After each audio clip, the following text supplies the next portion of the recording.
Hello, Jeremy and Luke. that's Luke. We're heading out to do some tree tapping.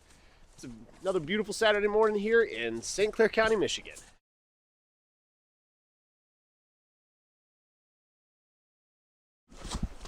So tree tapping season kind of snuck up on us a little bit this year. It has been so cold, as evidenced by our last video with the ice fishing. 6 to 8 inches of ice on our pond is nothing to really shake a stick at. And we were caught in the same polar vortex that a lot of the country was. Didn't quite see the same decline in temperatures like those extreme southern states did, but we still had some seasonably average temperatures for the time. But it was so cold, I really was not expecting the tree tapping season to just go full bore as quick as it did. We tapped a couple trees up by the house earlier. Hey, look, Luke, deer tracks. Okay, sorry, got to pause here. So this is always fun to see in the snow, and that is deer tracks out by the pond. Oh, come on. A little snow in the boots. All right, anyway, so like I said, tapping season just kind of jumped on us this week. I was hoping to get out of work early a day or two this week in order to get the tapping done, but it just didn't happen. And so here we are, we're about 3-4 days behind on getting the trees tapped. Now, when I say we're behind, it's because we're looking for temperatures that are getting above freezing, sunshine during the day, and then back below freezing at night. And as we get that freeze and then warm up during the day cycle, it really gets the sap flowing in the maple trees. So, we missed about 4 days worth of the major trees. We did tap the trees up by the house earlier this week just to see, kind of a test to see how things were flowing, and they were flowing pretty well. So it's time. We got to get out here. We got to get these trees tapped, and we got to get collecting the sap so that we can have a good SERP season.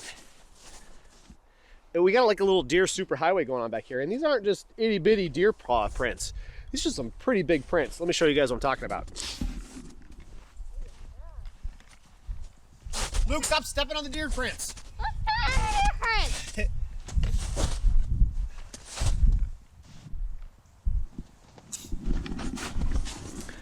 So that's good. We know the deer population's good back here. The only bad thing about it is that I was hoping to plant some pawpaw trees and stuff back here later this year, and that means that I'm gonna have to cage them up. But anyway, all right, so we start with our first stand of trees that we're tapping, are just right here on the back side of the pond. And these trees have produced pretty well in the past, and so we're gonna go ahead and get these things tapped. Another goal this year is to get some of this brush cut back so we have a little better access and easier access to these trees here. So we talked a little bit, 2 falls ago, talking about identifying maple trees. And it's a lot easier to identify them when they have leaves on them. That's just all there is to it. The leaf makes it so much easier to identify. But if you're in a situation where you're trying to identify your maple trees and they do not have leaves on them, let me give you just a quick rundown of what to look for. We're gonna look for small branches. Small branches, it's gonna be hard to see this, kind of like this one here. So you can see where they have branches, the small twigs are coming out on either side of the main branch there, right? So you've got directly opposing branches. And that is the one of the easiest ways to know whether or not you got a maple tree. They're one of the only deciduous trees in North America that have that opposing mini branch. All right, Luke, that's not the right, you gotta get the one out of the plastic. Hey, you put the, Luke put the wrong drill bit in, but that's all right. Okay, so when we're looking at a stand of trees like this, we have like 8 large trunks coming out of a single. And realistically, you can tap each and every one of these as long as they're greater than 12 inches in diameter. So we're gonna go through here and we can put, let's see, 1, 2, 3, 4, 5. We're gonna put 5 taps just on this single. This thing has almost a 6-foot diameter base. So we could put anywhere between 5 and 6 taps over here. The other one over here doesn't have quite as large, but honestly, we'll probably use up the jugs that we prepped and brought out just on these few trees here, on this small stand of trees. So what we use for tapping, for collecting our sap, is we're reusing 1 gallon water jugs. So the reason we use these, well, the reason we have these is because, well, we're on well water, and so we have a lot of hard mineral sediment in our well water. We're running the humidifier all winter long in the house. And rather than using our well water, which is going to clog up the humidifier really quick and get a lot of nasty white sediment everywhere, we use distilled water from the store. Yeah, I know it's a little extra cost, but we get these wonderful 1 gallon containers to collect sap in. The only drawback to using ones this small is that we have to empty these almost every day. But that's a great thing too, because that way it also helps us monitor how quickly the sap is flowing. All right. Let's get to this. So the other thing to remember is that all of your tubes are reusable. You got to make sure you sanitize them, a little bit of a bleach solution in between. We soak them for a day or two, rinse them out, and then about the only drawback to reusing our tapping hose and tubes here is that we have to make sure that we are, you know, a good distance, not too far off the ground. We don't want to be drilling holes in areas where our hoses can't reach. So we got to clear out a little bit of area here. We will get our holes drilled here. This is a 5/16 drill bit that is made specifically for tapping maple trees. So it creates a nice clean hole, nice clean cuts on all the capillaries in the first inch or so of the bark and the wood here on the maple tree, so that you get a nice flow of sap.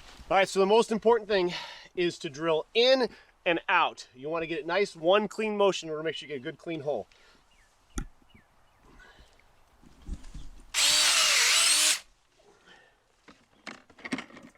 All right, whatever you do, even if there's dust in it, don't blow in the hole.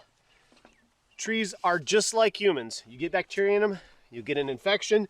You get an infection, it can kill the tree. Look at that, we already got sap growing. Go ahead, zoom in here a little bit. Get a little closer there, Luke. See that sap? Already flowing. Isn't that awesome? All right. Okay, back it up. It's not even that warm yet. There's already sap flowing. Now, I'm in a situation here, I got too much hose. I'm gonna cut a little bit of hose off. Too much hose. So we're gonna cut a little bit of hose off. So we don't want the hose actually sitting in the sap that's in the collection container, because we don't want it to suck the sap back up. All right, so we're gonna give Luke an opportunity to do some drilling here. We're gonna do it right here. So right here, make sure you got a nice firm push, in and out, all one motion. There we go. That's how we do it, in and out one motion. He's already flowing. All right, we got some sap flowing already. All right. A little farther. There we go. So you want to tap it in so we get a nice tight seal so we don't waste any of that precious sap. There she flows.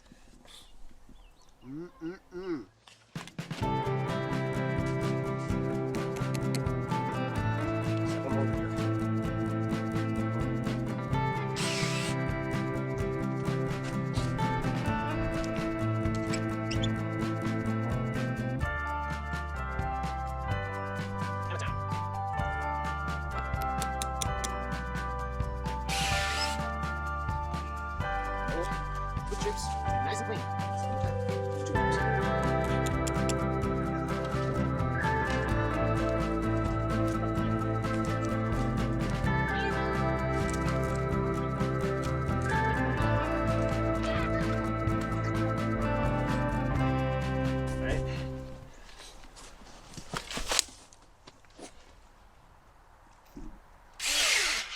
Uh-oh. Ah, battery died. Really? Okay. Whew. Dad. Well, I usually bring out a second battery, but I forgot today. Last time I checked, there was still 3 whole bars. Yeah, well, you know, the cold weather gets it all. You have me container? Remembering that you're still recording? Yes. If you're gonna be the cameraman, you gotta like be aware of where your camera's pointing.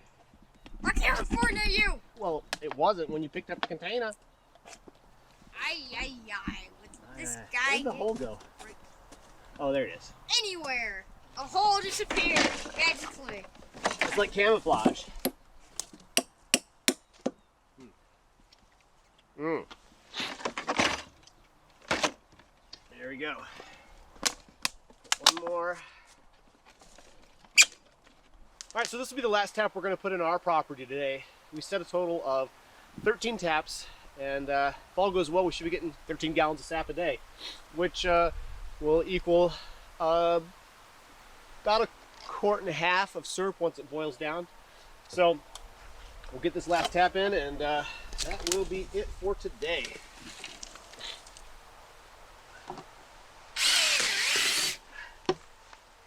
How many gallons of sap do you need to equal 1 gallon of syrup?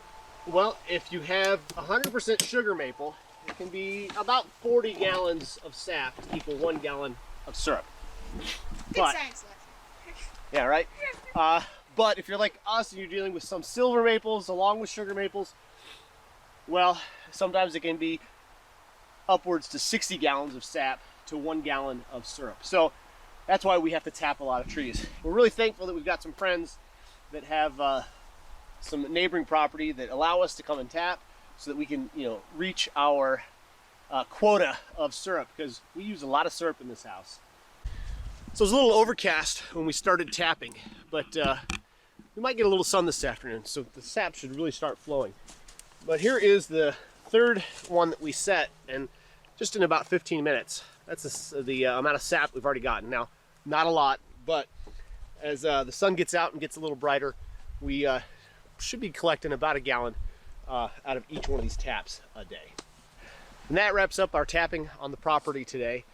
We'll be heading over a little later this week to do some tapping on our friend's property, like I said. But we really appreciate you guys joining us. And until next time, God bless.